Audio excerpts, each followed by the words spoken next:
The World We Create, From God to Market, by Tomas Björkman, read by Mark Meadows. What is culture? Culture can be seen as that which has been cultivated or simply created by humans, in contrast to occurrences in nature which have emerged irrespective of human activities. Often the term is used in a much narrower sense to refer to artifacts and occurrences in the arts. In this book, however, the concept is used more broadly to refer to our collective subjectivity, the interior perspective of society, if you will, the many ideas, norms, and symbols that make up a society but cannot be observed objectively.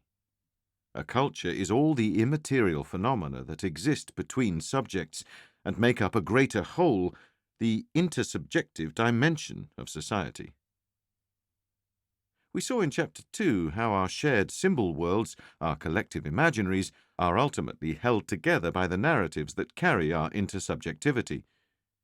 It was through the stories we shared around the campfire and various rituals we performed that our otherwise random and chaotic collective imaginary was given the structure and meaning that the social world needs in order for us to survive and thrive as a group.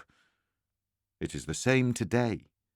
We need narratives, cultural expressions, and shared ideas to create context, meaning, and common objectives.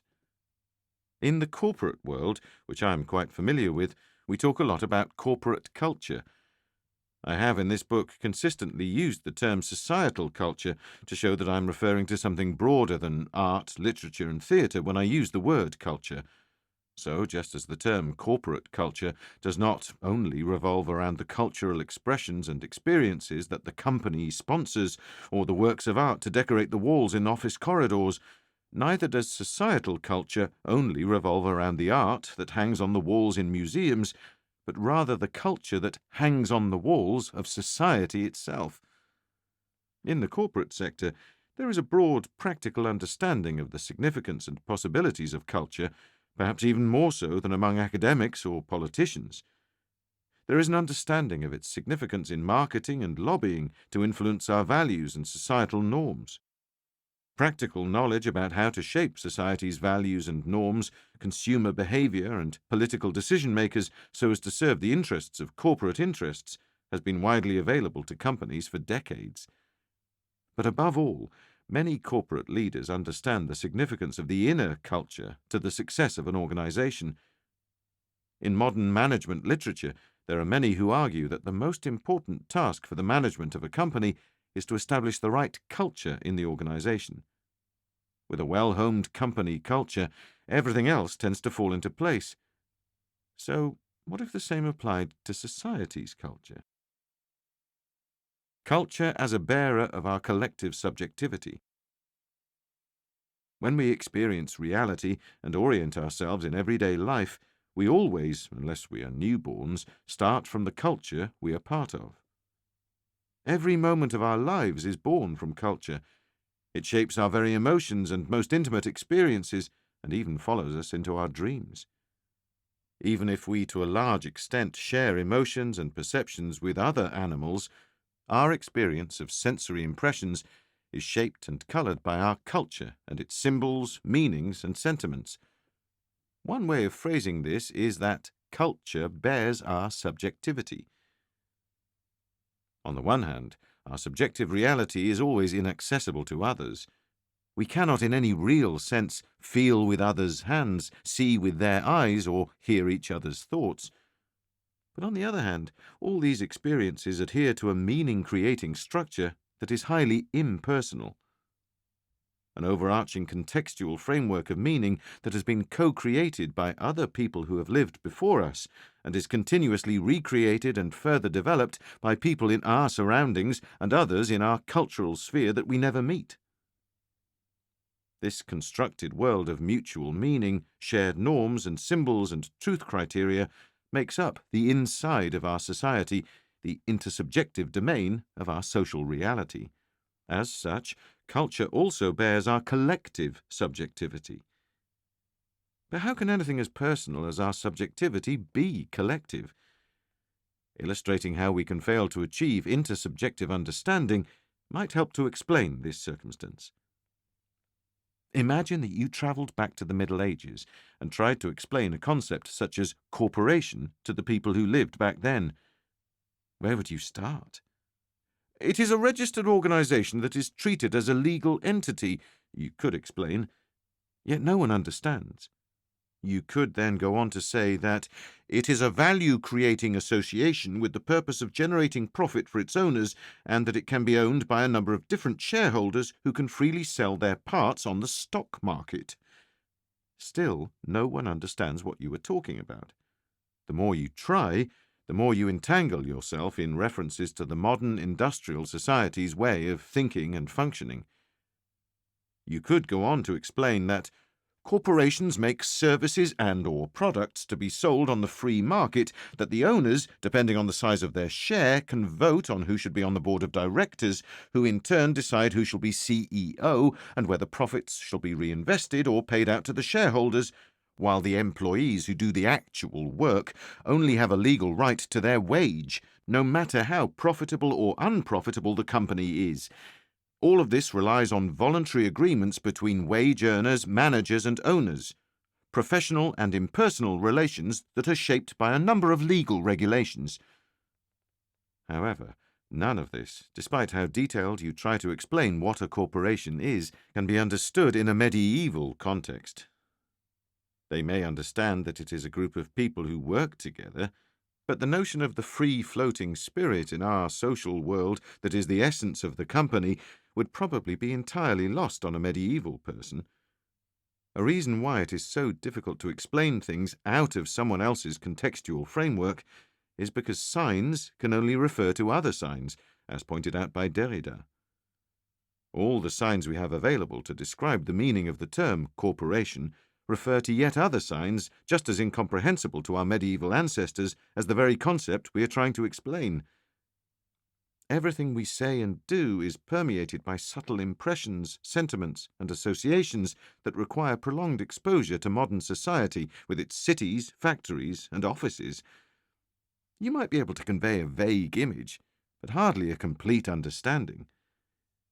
The idea of the company is something that you and I have a common subjective experience of because we share a fairly similar symbolic language and are both exposed to the social imaginary of the company and its effects on our lives. Without this shared intersubjective symbol world, the chance of understanding what we are talking about is very slim. But let us imagine that a person from the future is trying to reach us with a concept or experience that exists in their society and that can only be understood in a wider context that we have not been acquainted with. Now, we, the people of the 21st century, would come off as stuck in the Dark Ages, utterly incapable of understanding what is self-evident to someone from the future. If they try to explain a concept referring to an advanced productive system of organization that is just as free of money, profit motives, legal agreements, and professional roles as the modern corporation is free of military means, religious motives, feudal privileges, and social castes, we would probably not be able to understand what they talked about. Our contemporary corporation is nothing but a symbol to refer to a number of complex relations, principles, and mechanisms that we see as a coherent whole, a social imaginary needed to make sense of how we organize production in modern societies. We can point to the factories and offices, labor processes, exchanges of goods, and various documents about what is going on and who owns what. But the company itself only exists in our imagination, a sort of fiction. It requires a shared cultural context to be fully comprehended. If the people from the future were to explain an even more advanced way of organizing production by reference to a corresponding social imaginary of their time, with even more complex relations and mechanisms, this would probably be as incomprehensible to us as that of the corporation to our medieval ancestors. We are prisoners of our time and culture, and symbols and imaginary entities referring to a large number of interconnected phenomena that do not resemble anything we have had a personal experience of are almost impossible to grasp. What we can understand and imagine, how we see ourselves and others, and what we think and do are severely limited by our cultural context. Our culture can change, however, It does develop over time, as history has taught us. But we only have the symbol tools we have obtained from others. Very few of us single-handedly invent new ones. And if we do, whatever advances we make always depend on what is currently available in our shared cultural toolkit. It is therefore of utmost importance that we start to investigate this phenomenon thoroughly, that we see culture as something more than music, theatre, and visual art, but as a fundament for humanity and our society, and ponder whether we could refashion and shape it in a more preferable direction. The three domains of reality. Philosophers sometimes speak, albeit in different terms, of what can be boiled down to what I have chosen to call the three domains of reality: the physical, the mental, and the social. Being able to recognize and distinguish the three domains is, I would argue, crucial to navigating between the most fundamental perspectives of reality. Descartes argued that the only thing we humans can be completely sure of is our own mental world. Everything else might be a mental illusion. He wanted to start from scratch, be free from earlier theories, and questioned whether both the rational thoughts of reason and the empirical reflections of the senses make it possible to attain definite knowledge. Descartes' starting point was radical and skeptical, and his reasoning logical. He argued that the human being has freedom in their mental world, and that it clearly differs from the physical. This is also known as the dualist worldview. The physical environment and our mental reality are thus two completely different worlds or domains. However, he missed out one crucial world that is neither. Karl Popper is best known for his philosophy of science. He famously argued that scientific theories must be falsifiable, that it does not suffice that they are verifiable. Theories cannot be regarded as true in any absolute sense, he claimed. The theories that endure have simply not yet been proven to be false. This was Popper's great contribution to epistemology. Popper's great contribution to ontology, how reality is disposed, is less known. Popper argued that the world is best understood not dualistically, as with Descartes, but as consisting of three different realities with fundamentally different properties. Aside from the physical, objective material domain, which Popper termed World 1, W1 for short, and the mental, subjective mental, W2, there is a social reality, an intersubjective cultural world, W3, that we humans construct together, but nevertheless cannot be measured objectively. Yet one can argue that things in the socially constructed domain of reality simultaneously are located in the physical domain. Money, for instance, indeed consists of physical objects, be they coins and notes or electrons in a computer system. Popper was aware of this and used the example of books to show why the social reality in some instances is more central to particular phenomena than the physical reality. Books are physical objects, all right, concrete objects that we can observe and measure with our senses. However, they are also collections of words and ideas that only make sense in the mental domain of reality. Objectively, they are nothing but paper with ink on them, but this is hardly the most relevant aspect. When we talk about a book, we rarely define it by the weight of its paper and the amount of ink on its pages, but rather by its symbolic content, which only appears in the mental domain. The symbols, however, can only be perceived as meaningful by their connection to the social domain. Without a cultural context to give meaning to the signs on a book's pages, they cannot be perceived by the mind, the mental domain of reality, as words and sentences, but only appear as row upon row of random letters, or if the reader has no knowledge of the alphabet, simply as strange figures. Books are therefore to be seen as a phenomenon primarily within our social domain of reality. This is further revealed when we talk about a specific book. The Bible, for example, exists in numerous editions in several languages, but when we say that all these books are one and the same, we are referring to something other than a particular physical book. we refer to an entity that only exists in our intersubjective social domain of reality.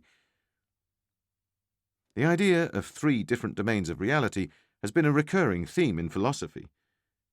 Plato, for instance, reckoned that there were three major ideas: the true, the beautiful, and the just. The true corresponds to the objective physical domain, W1, in the way that truths need to be objectively valid irrespective of personal opinions and cultural conventions. The beautiful corresponds to the subjective mental domain, W2, since beauty, as the saying goes, is in the eye of the beholder. That is, aesthetic qualities can only be perceived subjectively. And finally, the just, which corresponds to the intersubjective social or cultural domain of reality, W3, since ethical statements refer to matters between subjects. Intersubjectively valid principles that can be derived neither from objective facts nor subjective opinions alone. Immanuel Kant also builds his philosophy around these three different domains of reality or perspectives in his three major critiques.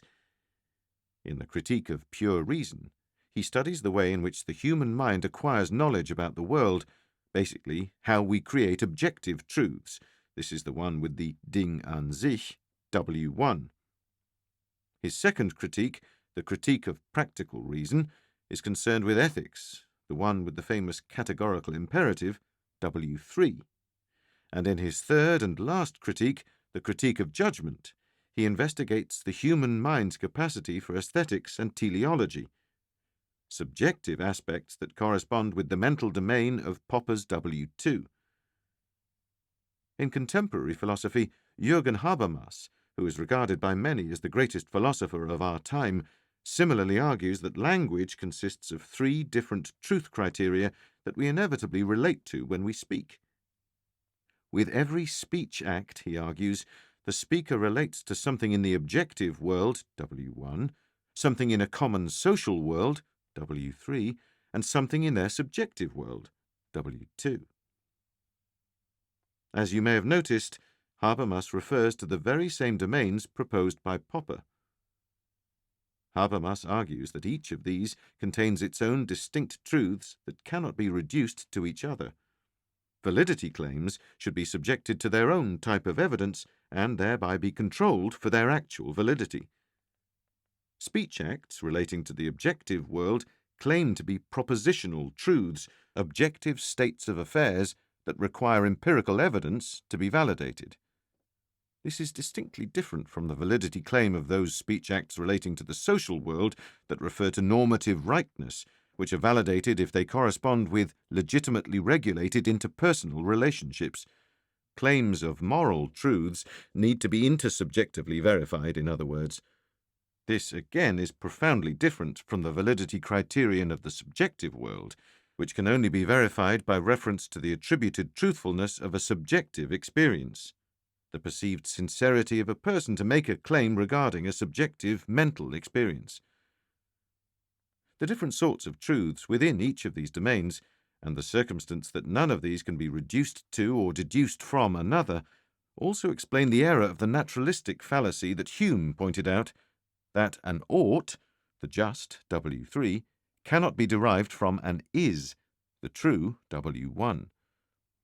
The reason for this is that we are dealing with two very different speech acts, belonging to two distinctly different domains of reality that must be judged on their own premises, in accordance with their own specific validity criteria, and you cannot lightly apply conclusions from one to the other. In the history of philosophy, the reduction of one of the three domains to one of the others has often been the source of many of the most famous and hotly contested quarrels. In the past, these battles revolved around whether W1 or W2 is the ultimate reality, debates concerning the futile objective to establish once and for all which of these should be considered subordinate to the other. Here, the philosophical discussion that first comes to mind is the squabble between the rationalists, who followed the example of Descartes and emphasized W2, and the empiricists, who saw W1 as the ultimate source of knowledge, just like John Locke. This conflict was precisely what Kant tried to solve in his critical works. Sometimes, however, the debates have not been as explicit as the former, but merely relied on different perspectives derived from one of these domains. For example, the century-long debate of the problem of universals that tried to solve whether the properties of an entity exist in a separate mental reality or whether they only exist in the entity itself. This confusion was derived from an inadequate differentiation between W1 and W2 and a failure to see the ways in which our language within W3 determines how we perceive properties. The conflict between the Enlightenment philosophers, W1, and the Romanticists, W2, that followed is another well-known example of two philosophical camps emphasizing the perspective of one domain over the other. The schisms between psychiatry, W1, and psychology, W2, or positivism, W1, and phenomenologists, W2, are likewise derived from this one perspectival bias. Recently, the fiercest battles have been fought between W1 and W3, usually with modernists emphasizing empirical evidence on one side and postmodernists emphasizing cultural and hermeneutic approaches on the other. Often these debates revolve around the classic nature, W1, versus nurture, W3 dilemma, whether human behavior is determined by our genes or our environment. This either-or fallacy could adequately be resolved if people learned about the three domains of reality, thinking both and instead, and thereby got the means to create better explanatory models. Popper's three worlds thus seem to have a very solid basis in philosophy. Accordingly, we should try to view reality from each of these three perspectives, learn how to properly differentiate matters and identify in which domain they belong, and emphasize all three equally. Can we change our collective imaginary? The limitations that apply to the physical world do not in the same way apply to the social world that we create. Material resources obviously remain limited in the physical domain of Popper's W1, but since the social or collective imaginaries that make up the social domain of W3 merely consist of non-material entities that reside in the limitless imagination of our minds, how can it be that we still seem as restricted by our social reality as our physical? If money, in fact, is just a social construction and so easy to create, why then is there so much poverty and inequality in the world? If human beings have created things such as money and the market, could we not just change them in a way that benefits more people than they currently do? How can we change our collective imaginaries and cultural norms that determine how these surface phenomena work? And how did we create them to begin with? Since money is just a product of our imagination, a fiction that we collectively have created to govern our everyday games of economic transactions, we could use the example of how children play together and make up rules in their games. Imagine a group of children playing together who decide to invent a new game. One of the children suggests that they divide into two groups separated by a deep canyon, symbolized by a carpet in the room. A girl says that there is a bridge across the canyon that you only may cross if the queen, child points at herself, gives permission. Maybe, says another child, the queen will let you cross if you give her some gold. He points at a few pieces of Lego. That is gold, he says. The children then start to address the girl as queen, giving her Legos in order to cross the carpet, while another child starts to manage the limited supply of yellow Lego bricks, which are suddenly seen as precious resources that they start trading among each other for other toys in the small new collective imaginary that the children just created. The game progresses, and they start to imagine all kinds of reasons to cross the imagined canyon in order to keep the game interesting. But suddenly they are interrupted when one of the participants runs out of the room saying that she has had enough of this silly game. The other girl is just a girl and no queen, she says, and the collective imaginary is broken. Now the Legos have no other value again than what you can build with them. Obviously, the games that govern our adult, everyday lives are vastly more complex than the children's games, but the story has some interesting similarities with our own social world. We adults also set up rules determining what are considered national boundaries, who is considered an illegal immigrant, or who has the right to decide who is allowed across the border. The rules also define the roles within the system, and with every role there come rights and obligations, just as the Queen has the right and responsibility to decide who is allowed to cross the bridge. We also assign a value to certain objects, pieces of paper instead of pieces of Lego, or blips on a computer screen, and start to see them as something more. And when we start believing collectively in these pieces of paper being money, then they can be used for various transactions. If we do not like the current game, we can change any of the constitutive rules, like the children changed the rule that the Queen should accept Legos to let them pass. Although difficult, we can replace an old institution with a new one, or one game with another, as long as we all agree, or at least as long as everyone is not left to play another game. Our social reality is like the children's game, a world of conceptions and fantasies.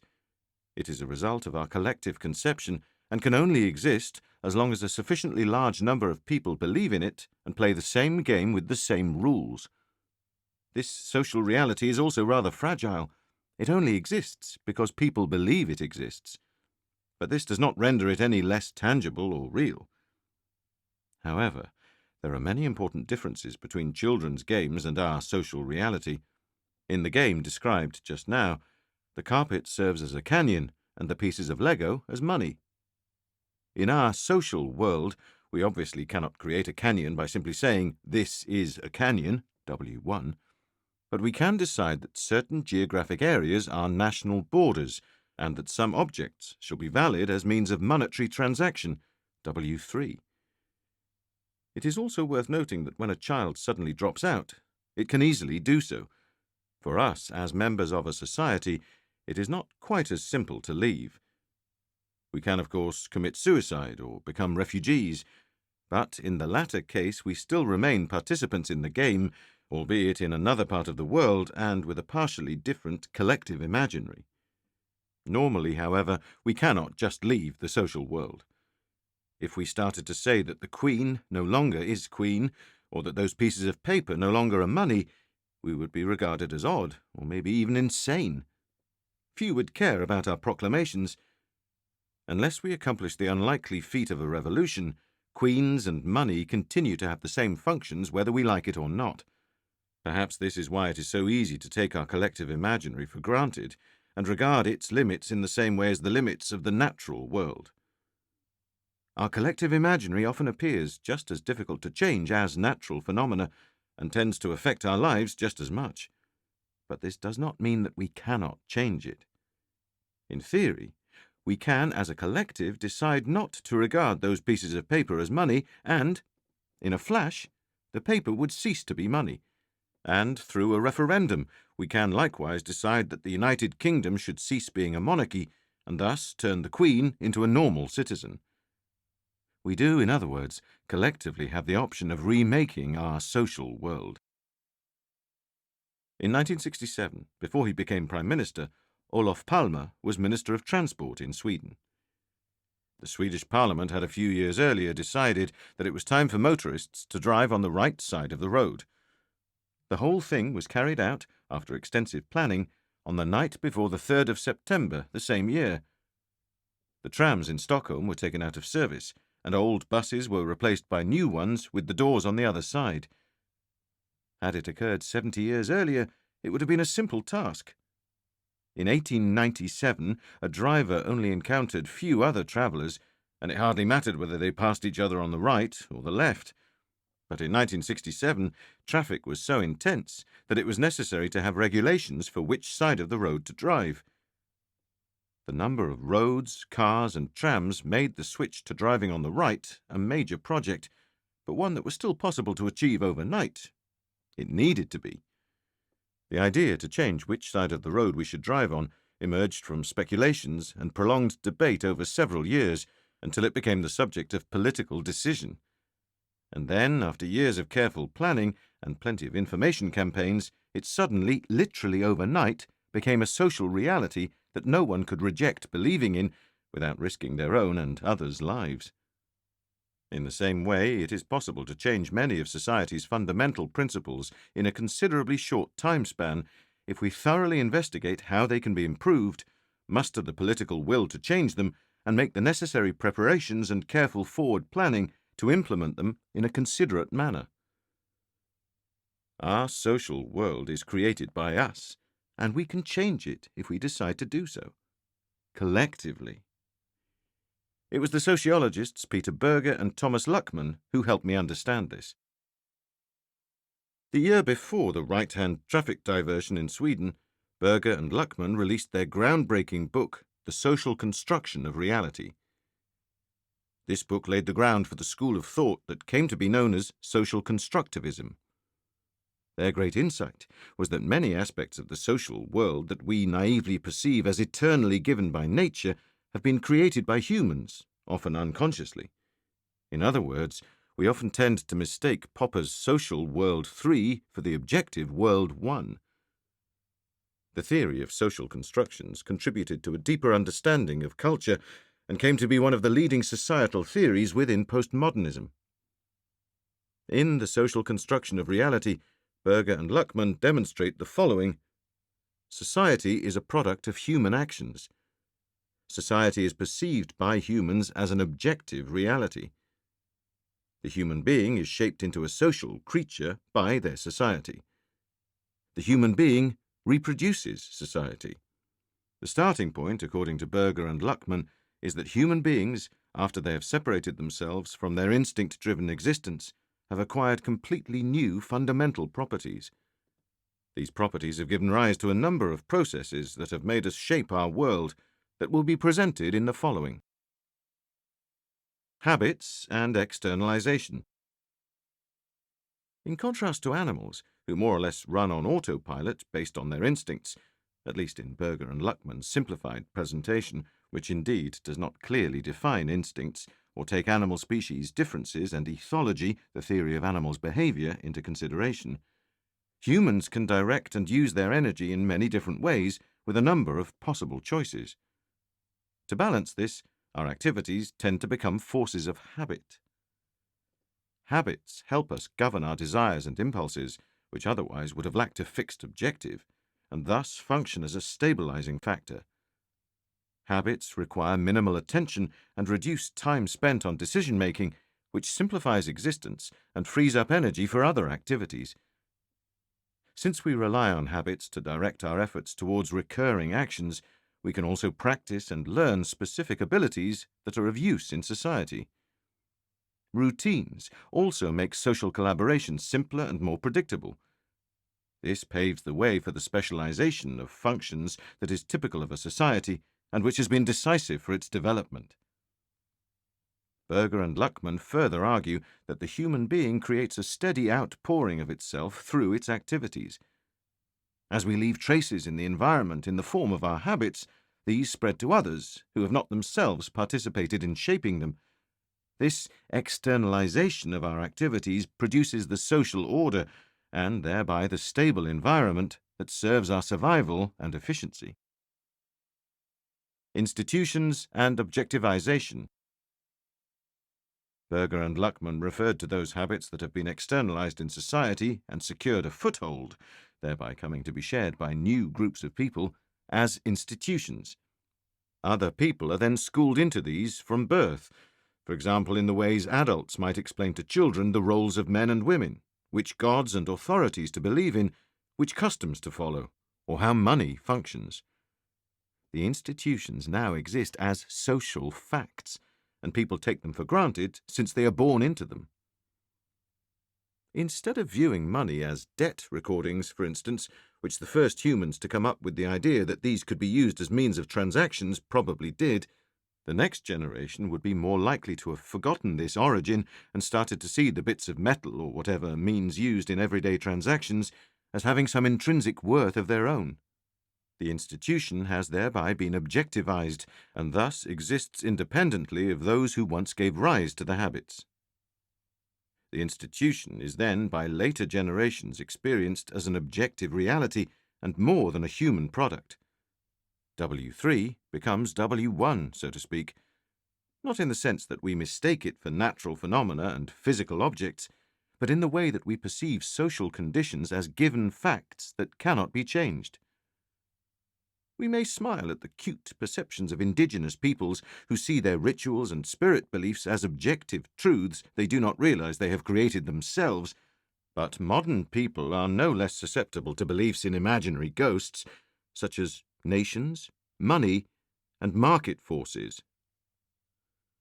Our behavior and our life is governed by institutions that we have been born into and that might be difficult to comprehend as merely social and more or less arbitrary inventions. They create a framework for collaboration and enable us to predict each other's actions, a prerequisite for trust within society. Internalization and New Generations. The objectivized institutions are absorbed and internalized by new generations. It is through this process that we become social creatures that can understand other people and our common reality, according to Berger and Luckman. It is in the form of a perceived objective world that the social institutions can be relayed to new generations, which we inherit without knowledge of their history. An institution is relatively easy to change in its initial stage. We can change routines that no longer serve their purpose. We can still remember why we established the routines, and we understand the little world we have created. All this does, however, change during the transfer to the next generation. For children, the social world that is handed to them by their parents is not fully transparent. They internalize the customs as something self-evidently objective and an integral part of existence. Children encounter the social world as a given reality that, like nature, in certain respects, cannot be immediately comprehended. As Berger and Luckman put it, in early phases of socialization, the child is quite incapable of distinguishing between the objectivity of natural phenomena and the objectivity of the social formations. The child perceives language as something self-evident and given, and cannot understand that it is based on conventions and customs. The institutional world ossifies not just for children, but also through a mirror effect for their parents as well. Parents are affected by how their children take the constructed world for granted, so that it also appears increasingly real to themselves. The greater the share of people to embrace the routines and institutions, the more they become normative injunctions, and the harder it becomes to change them. At this stage, there is a ready-made social world, a content-rich, given reality that new generations encounter in a way that resembles the reality of the natural world. For society, institutionalized action is easier to predict and control, and if the process of socialization into the institutions is efficient, less control is needed. If we are to truly understand an institution, we need to get at the historical process through which it has emerged. Most institutions have a history that most often precedes our own birth, and thus is not accessible to our memory. Legitimization and Symbolic Universes. Institutionalization is followed by legitimization. Legitimization is the process that maintains institutions and makes them firmer after the connection to their origin has been broken. If an institution has become so well established that people have come to see it as an objective fact rather than a social invention, and if they have forgotten why and how it was implemented in the first place, it becomes easier to legitimize. For instance, if people believe that money has some kind of intrinsic worth of its own and don't just see it as a clever debt system, it then becomes easier to legitimize as a foundational pillar of society, and for governments to manipulate its use in ways that are rarely questioned. It was once necessary to write on otherwise worthless money notes that they were legal tender for all debts, public and private, just to be sure that people understood.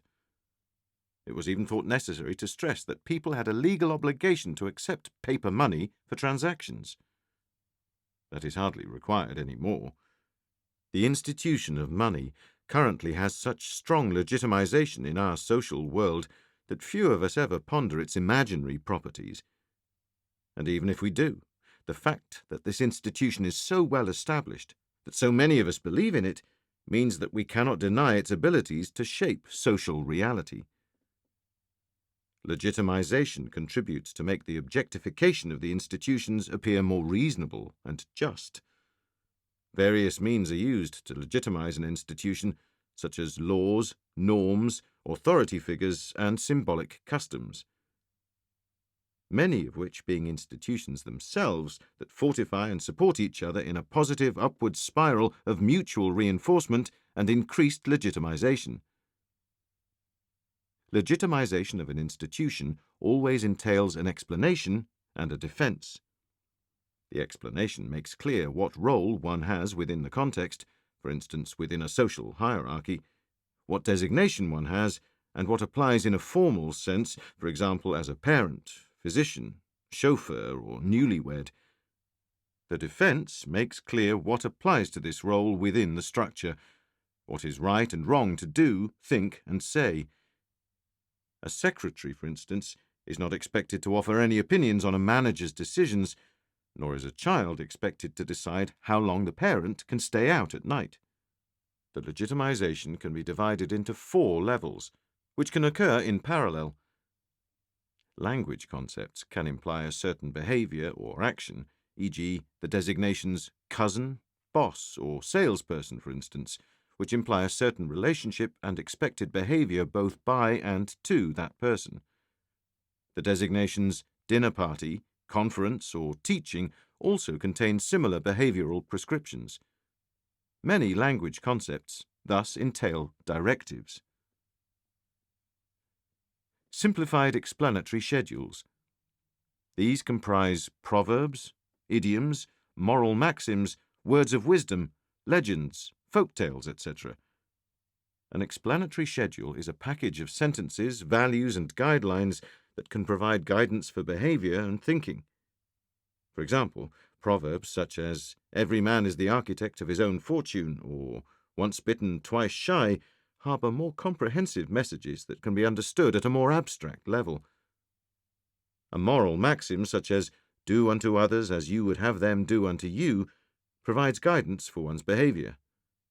The market's notion of the invisible hand can also be placed in this category. Explicit theories.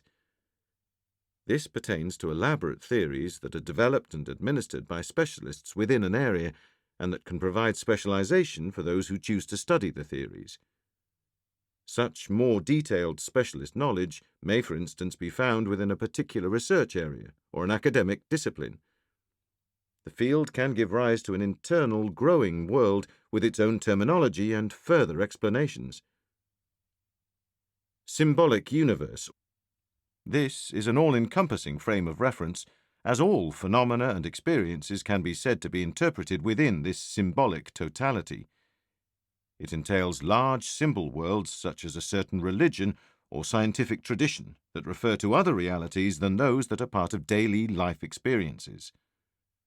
Symbolic universes, like religions, appear to be fully developed and unavoidable frames of reference that create context and meaning for existence. On a societal level, symbolic universes are protective vaults, both in regards to the institutional order and the individual human's identity. They create order by integrating experiences from various spheres into one and the same universe of meaning. They also provide order by saying what is more or less important. Symbolic universes also set the boundaries for what and who is included in the sphere of social reality. Occasionally they include animals, natural phenomena, or inanimate objects. Other times, certain human individuals are excluded, for instance, foreigners, people of other beliefs, other races, etc. In addition, the symbolic universe designates certain hierarchies and categories to determine the social order, e.g. caste systems, gender roles, occupational status, etc. Another term for society's symbolic universe, its outermost frame of reference, is meta-narrative.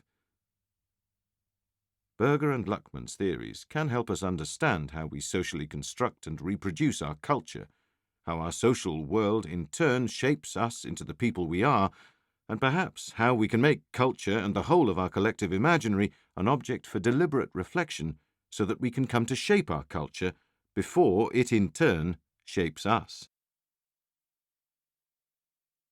there are three aspects of our socially constructed reality that are particularly important in order to understand society and its development: efficiency, fairness, and meaning. Hence, for every fact in our social reality, we might pose three questions. How does the fact influence the efficiency of society? How does it affect our capacity to survive and attain our objectives? How does the fact influence fairness in society? Who benefits from society's efficiency, and how does it relate to what we consider reasonable? How does the fact influence how and the degree to which we create purpose and meaning in society? How does it relate to the way we determine the objectives of society's efficiency, who we wish to benefit from this, who we want to have power, and the values with which it should be in accordance?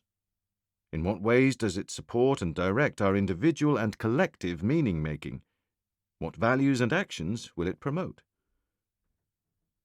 The efficiency, fairness, and meaning aspects each correspond to one of Popper's three worlds, although all admittedly remain highly interconnected in a number of ways.